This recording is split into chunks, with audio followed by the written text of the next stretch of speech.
बिस्मिल्लाहिर्रहमानिर्रहीम अस्सलाम वालेकुम। You are watching my YouTube channel. आज जो लेक्चर है वो बेसिकली इंग्लिश ऐसे राइटिंग के ऊपर है।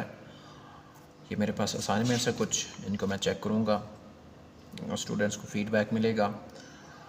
अब ये वो स्टूडेंट्स हैं, जब मेरे पास आए तो इनको ये भी नहीं पता था कि ऐसे राइटिंग की आउटलाइन क्या होती है, आउटलाइन का मीनिंग क्या होता है, क्या तरतीब होती है, पैराग्राफ राइटिंग कैसे करनी है, आउटलाइन कैसे बनानी है, ये फ्रेजेस क्या होते हैं, सिंगल वर्ड क्या होता है, टर्मिनोलॉजीज़ क्या होती हैं, ऑर्गेनाइजेशन, कोहेरेंस, क्लैरिटी, ब्रेविटी, ये सारी चीज़ें जो है ना जो ऐसे के अंदर जो है ना एक जो है ना मिथ भरी हुई है।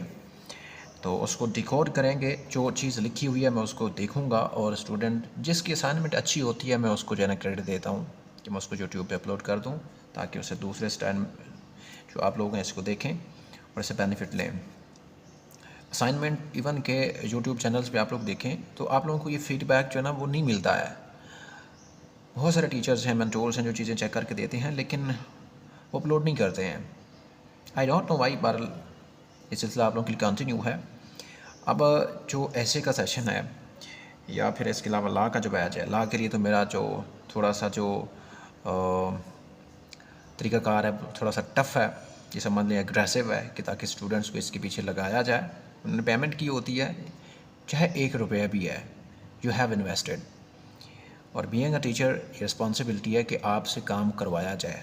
ऐसा बिल्कुल भी नहीं है। ये स्टूडेंट्स की काफ़ी सारे मुझे फ़ीडबैक आते हैं कि सर जी आपका जो है ना काफ़ी जो है ना वो अग्रेसिव बिहेवियर आया, और इवन कि हमने तो है ना पेमेंट कर दी है। कोई बात नहीं, पेमेंट किया तो, लेकिन यहाँ पे मैंने स्टार्टिंग में कहा था कि जो मेरे बैच में आएगा उसको पढ़ना पड़ेगा। जो इश्यूज़ हैं वो आप लोग खुद हल करेंगे।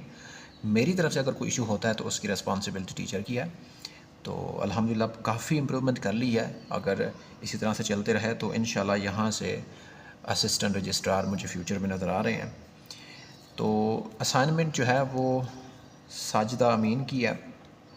इवन के ये मेरे पास काफ़ी लेट इसने बैच ज्वाइन किया, जब स्टूडेंट्स 4-5 असाइनमेंट्स कर चुके थे, लेकिन अल्हम्दुलिल्लाह अब इसकी असाइनमेंट दूसरों से काफ़ी ज़्यादा बेहतर नज़र आ रही है मुझे। अब टॉपिक था ऐसे का, globalisation is beneficial for everyone. Even कि ये थीम डिजिटलाइजेशन का, जस्ट फॉर प्रैक्टिस अंडरस्टैंडिंग मुझे चेक करना था कि स्टूडेंट क्या, अगर मैं कोई ऐसा टॉपिक जो एग्जामिनर दे देता है जो स्टूडेंट्स की अंडरस्टैंडिंग में नहीं है, उन्होंने नहीं पढ़ा, वो इसको किस तरह से लिख सकते हैं। तो ये अनअवेयर टॉपिक है, स्टूडेंट्स को नहीं इसका डेटा दिया गया था। अब स्टूडेंट्स ने इस पर क्या लिखते हैं, अब वो इस चीज़ में आप लोग देख सकते हैं। सबसे पहले आउटलाइन बनाई है, इंट्रोडक्शन लिखा है, फिर उसमें जो इसके मेजर बेनिफिट्स लिखे हैं। बेनिफिशियल है तो यहाँ से इसने जो है ना वो टर्म को लिया है कि इसके यहाँ पे क्या आने हैं, बेनिफिट्स आने हैं, तो ये इसने यहाँ पे कीवर्ड पकड़ा, ये बात हो गई। तो बेनिफिट्स में देखें, पहला बेनिफिट लिखा है इकोनॉमिक ग्रोथ। इसका मतलब है कि हमारे पास एस्पेक्ट क्या आ गया, इकोनॉमी का एस्पेक्ट आ गया। दूसरा है टेक्नोलॉजिकल एडवांसमेंट, दूसरा हमारे पास आ गया डिजिटलाइजेशन का, 2 एस्पेक्ट हो गए। तीसरा हो गया कैरियर अपॉर्चुनिटीज़। इसका मतलब है कि ये भी, इसको सोशल भी कह सकते हैं, इसको इकोनॉमिक भी कह सकते हैं, और चाहें तो इसको जियो पॉलिटिकल भी कह सकते हैं, क्योंकि कैरियर की अपॉर्चुनिटीज़ किसी भी शोबे में जो है ना वो मिल सकती हैं। ऐसे लाजमी नहीं है कि वो इकोनॉमी का शोबा हो, डिजिटलाइजेशन का हो, सोशल हो सकता है, इन्वायरमेंटल हो सकता है। मतलब ये एक ऐसा इनडायरेक्ट जो है ना फ्रेज उन्होंने जनरेट किया है, सब हेडिंग जनरेट किया है, ऐसी सुर्खी जनरेट की है कि जो किसी भी हेडिंग के अंदर आ सकती है। दैट्स वाई बेसिकली आप लोगों से ये प्रैक्टिस सेशन जो है ना वो जो कहा गया है कि आप इसकी तरफ आएँ और यहाँ से प्रैक्टिस करें। अब कितने अच्छे जो है ना जो है ना वो पॉइंट्स बनाए हैं, 2 वर्ड्स इन्होंने रखे हैं, कहीं पे 3 वर्ड्स रखे हैं, लेकिन सारे जो है ना बेहतर हैं, एक दूसरे से बेहतर हैं। Economic, technological, career. थर्ड है, फोर्थ है इंक्रीज्ड पॉलिटिकल स्टेबिलिटी। तो यहाँ पे डायरेक्टली जो है ना पॉलिटिकल एस्पेक्ट को जो है ना वो कनेक्ट कर दिया। फोर्थ है ग्लोबल इन्वायरमेंटल अवेयरनेस। तो यहाँ पे जो है ना वो जियो पॉलिटिक्स की जो है ना यहाँ पे बात हो रही है कि अब जियो पॉलिटिक्स का बकायदा एक टॉपिक है जिसमें इन्वायरमेंट भी आता है, पॉलिटिक्स भी आती है, इकोनॉमी भी आती है, स्टैटिक्स भी आती है, सारी चीज़ें आती हैं। तो देखें जो एक कंट्री लेवल पे, एक वर्ल्ड लेवल पे जो मेजर एस्पेक्ट हैं ग्लोबलाइजेशन के, इकोनॉमिक ग्लोबलाइजेशन होती है, सोशल ग्लोबलाइजेशन होती है, टेक्नोलॉजिकल ग्लोबलाइजेशन होती है, पॉलिटिकल ग्लोबलाइजेशन होती है। तो बेसिकली उसने मेजर रूट्स जो है ना यहाँ पे सारे के सारे कनेक्ट कर दिए हैं कि ये इसके इस हाँ, अगर यहाँ पे लिखते हैं ना इकोनॉमी में से जो है ना ये क्या करती है कि पॉवर्टी को एलिविएट कर सकती है या जो है ना वो एम्प्लॉयमेंट प्रोड्यूस कर सकती है, एम्प्लॉयमेंट। तो ये एक माइनर सी बात है। जो डेटा जो आप लोगों का होता है ना हमेशा मेजर चीज़ को लिया जाता है कि ताकि आप सारे माइनर, देखो इकोनॉमी के अंदर बहुत सारे जो है ना वो जो ऑर्गन्स आते हैं, जीडीपी की बात कर सकते हैं आप, जो है ना फॉरेन डायरेक्ट इन्वेस्टमेंट की बात कर सकते हैं, इसमें इन्फ्लेशन की बात कर सकते हैं, इसमें इंटरेस्ट रेट की बात कर सकते हैं, इसमें पीस की बात कर सकते हैं, education, health sector, industry, agriculture, agronomy, मतलब कितने इसकी सब हेडिंग्स बन सकती हैं। अगर एक एक के ऊपर भी एक एक लाइन लिखें तो 8-10 लाइनें आप लोगों ने लिखनी होती हैं एक पैराग्राफ के ऊपर, जो कि सबसे बेस्ट तरीका है। अगर आप माइनर हेडिंग, एक सब हेडिंग की बात करते हैं कि एक मेजर एस्पेक्ट में एक इन्फ्लेशन की बात करते हैं, तो अब इन्फ्लेशन के ऊपर आप लोगों को डेटा याद नहीं है, आप इन्फ्लेशन को नहीं लिख सकते, उसको जस्टिफाई नहीं कर सकते। तो जो बात लिखी जाती है हमेशा उसको जस्टिफाई करना होता है। अभी इन्होंने साहित्य ने जो लिखा है ये जस्टिफाई कर सकती हैं। इकोनॉमिक ग्रोथ में किसी भी यहाँ पे इंडस्ट्री की बात कर सकती हैं, एग्रीकल्चर की बात कर सकती हैं, फार्मिंग की बात कर सकती हैं, एजुकेशन सेक्टर की बात कर सकती हैं, इंपोर्ट एक्सपोर्ट की बात कर सकती हैं, इवन कि यहाँ पे कोई जो है ना फैक्ट एंड फिगर दे सकती हैं। ठीक है, तो ये वाली चीज़ें जो है ना यहाँ पे वो कोट कर सकती हैं, स्टैटिस्टिक्स जो है ना वो जो है ना चीज़ बताता है। अच्छा, एक यहाँ पे रहता है अभी कल्चरल एक्सचेंज। देखें कि एक जो चीज़ सबसे जो है ना होती है ना कि डाइवर्सिटी, हमेशा क्या होती है डाइवर्सिटी, यहाँ पे उन्होंने ये बात करती है कि कल्चरल लेवल पे भी जो है ना ये प्रोमोट चीज़ें करती है। तो मेजर ब्लॉक जो उन्होंने जो है ना वो डिफ़ाइन किया है कि इसके बेनिफिट्स हैं। तो साथ उन्होंने क्या किया है कि बेनिफिट्स हैं, बेनिफिट्स के साथ क्या है, अगर ये बेनिफिट्स हैं तो साथ जो है ना इसके साथ चैलेंज भी आएंगे। ठीक है, तो चैलेंजेस जो है ना वो ग्लोबलाइजेशन के लिखे हैं, तो यहाँ पे असल में लिखना था फ्यूचर चैलेंजेस या ऐसे चैलेंजेस जो ग्लोबलाइजेशन को इस वक्त पूरी दुनिया को फेस्ड है इस ग्लोबलाइजेशन की वजह से। पहला क्या है, देखो इकोनॉमिक इनइक्वालिटी, इकोनॉमी की बात कर दी, dominant of western culture, dominant नहीं डोमिनेंसी की बात करें यहाँ पे। ठीक है, ये वाला जो है ना वो वर्डिंग सही नहीं है, डोमिनेंसी ऑफ वेस्टर्न कल्चर है। यहाँ पे कल्चर की बात की थी, कल्चरल एक्सचेंज हो रहा है, तो यहाँ पे क्या है कि कौन सा कल्चर यहाँ पे आ रहा है, इसकी वजह से वेस्टर्न कल्चर इंट्रोड्यूस करवाया जा रहा है। अब यहाँ पे किसी भी कल्चर की आप बात कर सकते हैं। अब कल्चर एक ऐसा वर्ड है जिसके अंदर लैंग्वेज भी आ सकती है, जिसके अंदर कम्युनिकेशन स्किल्स आ सकती हैं, जिसके अंदर जो है ना वो लाइफ स्टाइल आ सकता है, जिसके अंदर जो है ना इंसान की जो है ना वो क्या कहते हैं पूरी नेशनलिटी आती है। अब देखो ना कल्चर में तो बहुत सारी चीज़ें आ जाती हैं, सिविलाइजेशन आती है पूरी इसमें अंदर। अच्छा, एक्सप्लाइटेशन ऑफ लेबर, लेबर में आप लोगों ने स्पेलिंग इसके हमेशा सही लिखनी है कि LABOUR वाला लेबर लिखना है। ठीक है, आप लोगों ने जो है ना अमेरिकन इंग्लिश की तरफ नहीं जाना, जो यूके की इंग्लिश है आप लोगों ने उसकी तरफ जाना है कि यहाँ पे लेबर को एक्सप्लाइट किया जाता है, उनके राइट्स को जो है ना वो जो है ना वो उनकी वायोलेशन की जाती है। तो यहाँ पे उन्होंने बात की है। फोर्थ पॉइंट, इन्वायरमेंट डिग्रेडेशन हो रही है, इन्वायरमेंट ख़राब हो रहा है, साइबर सिक्योरिटी रिस्क है। अब देखो तकरीबन सारे एस्पेक्ट ने 4 से 5 एस्पेक्ट को फिर मिला के जो है ना वो यहाँ पे जो है ना वो इंकलकेट कर दिया, एग्जामिनर को बता दिया है कि यस आई एम प्रिपेयर्ड। तो अच्छा, फोर्थ पॉइंट उन्होंने क्या लिखा है मेजर हेडिंग में, इंश्योरिंग रिस्पॉन्सिबल ग्लोबलाइजेशन। अच्छा, अब यहाँ पे ये क्लैरिटी नहीं हो रही, एक्सप्रेशन की जो है ना यहाँ पे मिस्टेक है कि एक्सप्रेशन हमेशा हमेशा जो है ना आप लोगों ने क्लियर देना है। अब यहाँ पे लिखें इंश्योरिंग रिस्पॉन्सिबल ग्लोबलाइजेशन तो करनी है, लेकिन यहाँ पे लिखें ना कि इनिशिएटिव्स की बात कर दें कि कौन से इनिशिएटिव्स लिए जाएँ नेशनल लेवल पे, या इसकी रेसिपी की बात कर दें, या वे फॉरवर्ड की बात कर दें, या फैक्टर्स की बात कर दें रिस्पॉन्सिबल फॉर इंश्योरिंग ग्लोबलाइजेशन, कि ऐसे कौन से स्टेप्स लिए जाएँ जिससे जो है ना ये ग्लोबलाइजेशन की जो प्रॉब्लम्स हैं, ठीक है, जो फ्यूचर प्रॉब्लम्स हैं, जो इस वक्त प्रॉब्लम्स हैं, उनको भी काउंटर करके उनको बेहतर जो है ना वो बनाया जा सकता है। तो सबसे पहले कि फेयर ट्रेड प्रैक्टिसेस, प्रैक्टिस नहीं प्रैक्टिस, ट्रेड के अंदर ना सिर्फ किसी एक चीज़ की जो है ना ट्रेड नहीं होती है। एग्रीकल्चर है तो उसके अंदर भी जो है ना फर्दर सब सेक्टर्स होते हैं, क्योंकि ये प्रैक्टिस ट्रेड की हो रही है। तो ट्रेड में तो टेक्नोलॉजी की ट्रेड होती है, एग्रीकल्चर की ट्रेड होती है, नेशनल लेवल पर बहुत सारी चीज़ें हैं जिसकी ट्रेड होती है। ठीक है, इंडस्ट्री है, तो प्रैक्टिसेस, ऐसी प्रैक्टिसेस जो है ना की जाएँ जो फेयर हों, जो मोरालिटी के ऊपर बेस्ड हों, जिसमें इमोरलिटी ना हो, करप्शन ना हो, स्टेट्स एक दूसरे के राइट्स की वायोलेशंस ना करें, लेबर राइट्स जो है ना वो दिए जाएँ, कल्चरल प्रिजर्वेशन हो, कल्चर को बचाया जा सके, अपना जो नेशनल कल्चर है। इसका मतलब है यहाँ पे बात हो रही है कि नेशनलिज्म अगर प्रमोट हो जाएगा तो फिर वेस्टर्न कल्चर यहाँ पे इंट्रोड्यूस नहीं करवाया जा सकता। प्रोटेक्शन ऑफ लेबर राइट्स, यहाँ पे राइट्स की बात करनी, और यहाँ पे इंटरनेशनल लेबर ऑर्गेनाइजेशन को लाजमी कोट करना है, उसकी कोई रिसेंट डेटा को आप लोगों ने यहाँ पे ज़रूर कोट करना है तो जस्टिफाई होगा। अब बताया ना कि इसमें इंटरनेशनल लेबर राइट्स क्या कहती है, कि लेबर के राइट्स क्या होते हैं, कॉन्स्टिट्यूशन को पता है कि कॉन्स्टिट्यूशन क्या कहता है, कि पाकिस्तान के अंदर लेबर राइट्स क्या हैं, यूरोपियन यूनियन क्या कहती है, बाकी वेस्टर्न जो है ना वो ऑर्गेनाइजेशन क्या कहती हैं, ग्लोबल ऑर्गेनाइजेशन क्या कहती हैं। अच्छा, इन्वायरमेंट की स्टेबिलिटी है, बिल्कुल इन्वायरमेंट को भी कोट कर दिया। Overcoming cyber security risk through cooperation and treaties, बिल्कुल बात है, यहाँ तक भी बात बिल्कुल सही है, यहाँ तक कंप्लीट है, आगे वाला भी लिख दिया तो अच्छी बात है। देखिए कोई भी पॉइंट मुझे ऐसा वीक नज़र नहीं आया, क्योंकि सारे के सारे क्या है मेजर एस्पेक्ट के ऊपर जो है ना वो लिखे हुए हैं, मेजर डायमेंशंस को जो है ना इन्होंने कोट कर दिया है।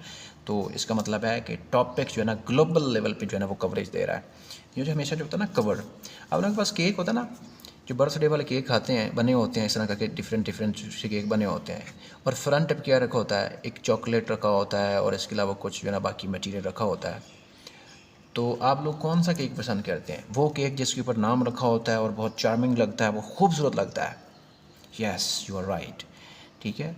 तो आउटलाइन जो होती है, ये ऐसा केक है जो पूरे ऐसे के अंदर जो नफ्स मजमून जिसको मैं कहता हूँ, बॉडी ऑफ मजमून है, जिन्होंने आपको अगर पूरे डॉक्यूमेंट्री लिखनी है, इसके ऊपर डॉक्यूमेंट लिखना है, उसको इंट्रोड्यूस करवाता है cover page.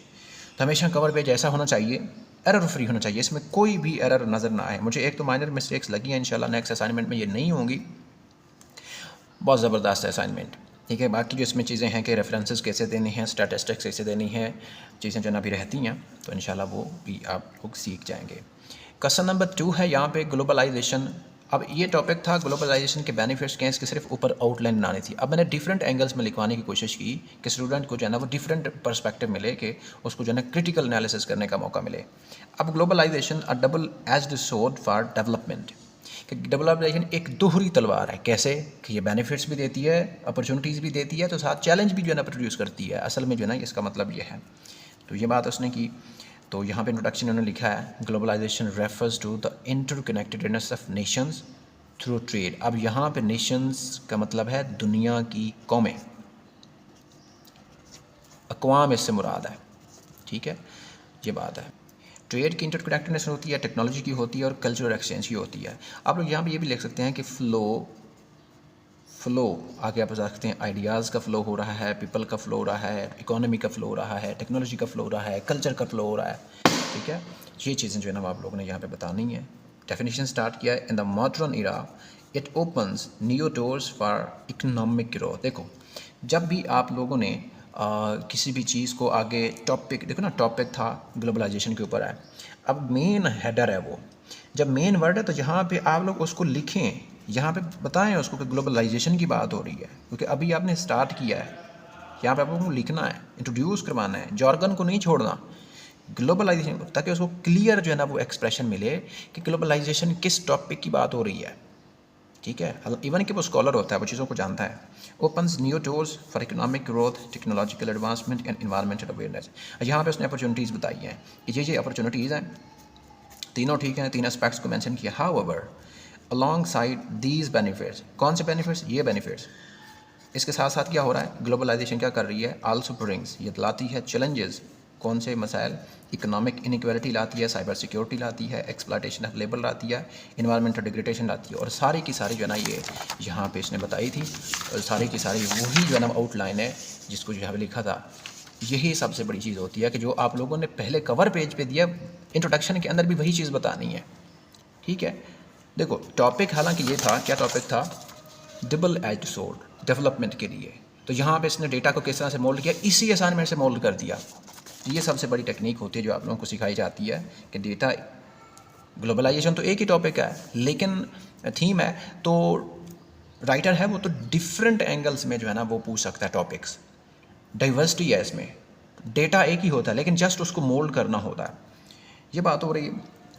Therefore it acts as a double edged sword, यहाँ पे उन्होंने डिफाइन कर दिया कि ये चीज़ें होती हैं और ये चीज़ भी हो रही है, जिसकी वजह से ये डबल एज स्वॉर्ड है, प्रूव करके जस्टिफाई करने की कोशिश की है। While it creates opportunities for progress, ये बात हो चुकी है ऑलरेडी।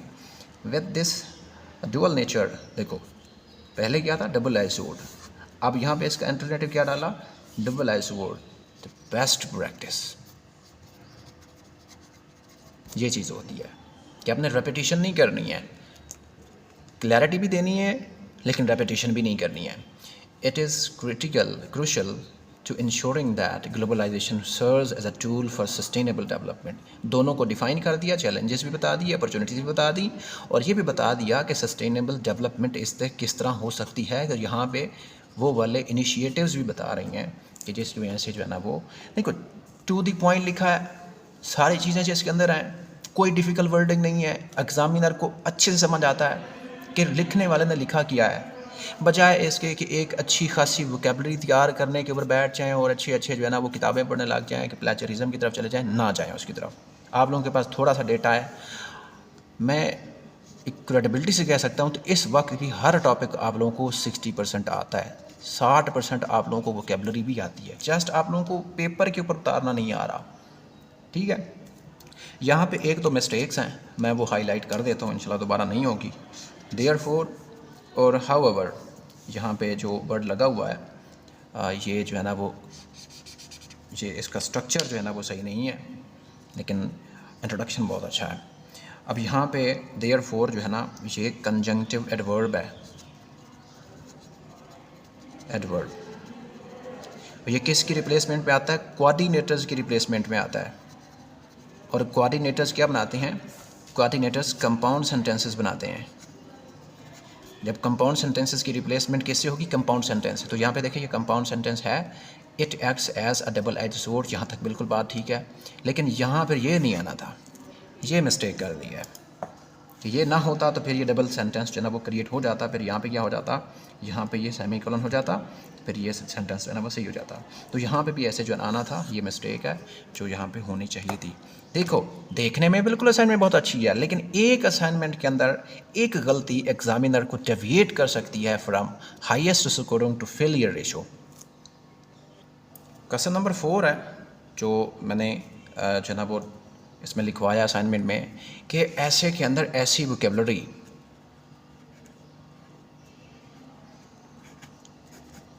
जो ज़रूरी है, ऐसे के अंदर जो आप लोग हार्ड एंड फास्ट है, जितना भी कोशिश कर लें आप लोगों के सामने वो वर्ड्स आते हैं, आप लोगों ने लिखना होते हैं। स्ट्रेंथन है, इन्हांस है, इफ़ेक्ट्स है, कॉजेज़ है, प्रॉब्लम्स हैं, इसके अलावा और भी बहुत सारे वर्ड्स हैं। तो ये इन्होंने सिनोनिम लिखे हैं। अब यहाँ पे क्लू मैं आप लोगों को देता हूँ, आइडेंटिफाई आप लोगों ने खुद करना है।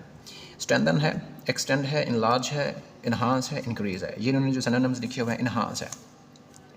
अच्छा ये क्या है, इसका आप लोगों ने पार्ट ऑफ स्पीच मुझे बताना है, ठीक है। फिर इनका भी आप लोगों ने देखना है। तो इस तरह करके इन्होंने प्रैक्टिस की हुई है। अब जब भी नेक्स्ट यहाँ पे इफ़ेक्ट्स की बात होती है बॉडी पैराग्राफ के अंदर कि ग्लोबलाइजेशन के इफ़ेक्ट्स क्या हैं, बजाय इसके एक पैराग्राफ के अंदर बार बार इफ़ेक्ट्स को रिपीट किया जाए, तो क्यों ना उसके अल्टरनेटिव याद कर लिए जाएँ, क्यों ना आफ्टर मैथ को याद कर लिया जाए, क्यों ना कभी कॉन्सिक्वेंसेस की बात की जाए, रेस्पॉन्सेस की बात की जाए, आउटकम्स की बात की जाए, फ्रूट्स की बात की जाए, ठीक है। इसका समर क्या है, ये वाली चीज़ें हैं। तो इन्होंने बहुत अच्छा जन्म लिखा है, आगे भी इन चीज़ों ने लिखी हुई हैं, मैंने सारी चेक की है, कमाल है। जैसे फर्स्ट है तो यहाँ पे अर्ली की बात कर सकते हैं, बेसिक की बात कर सकते हैं, बिगनिंग की बात कर सकते हैं, नीचे बेसिक नहीं इनिशियल की बात कर सकते हैं, और यहाँ पे प्राइमरी, असल में जो वर्ड लगना था प्राइमरी की बात कर सकते हैं, ठीक है। तो ये वाली इन्होंने बहुत अच्छी असाइनमेंट लिखी है। आई गेव हर क्रेडिट कि इस तरह अभी प्रैक्टिस करते रहें तो कुछ ही वक्त के बाद जो है ना वो चीज़ें जो है ना बहुत अच्छी हो जाएंगी।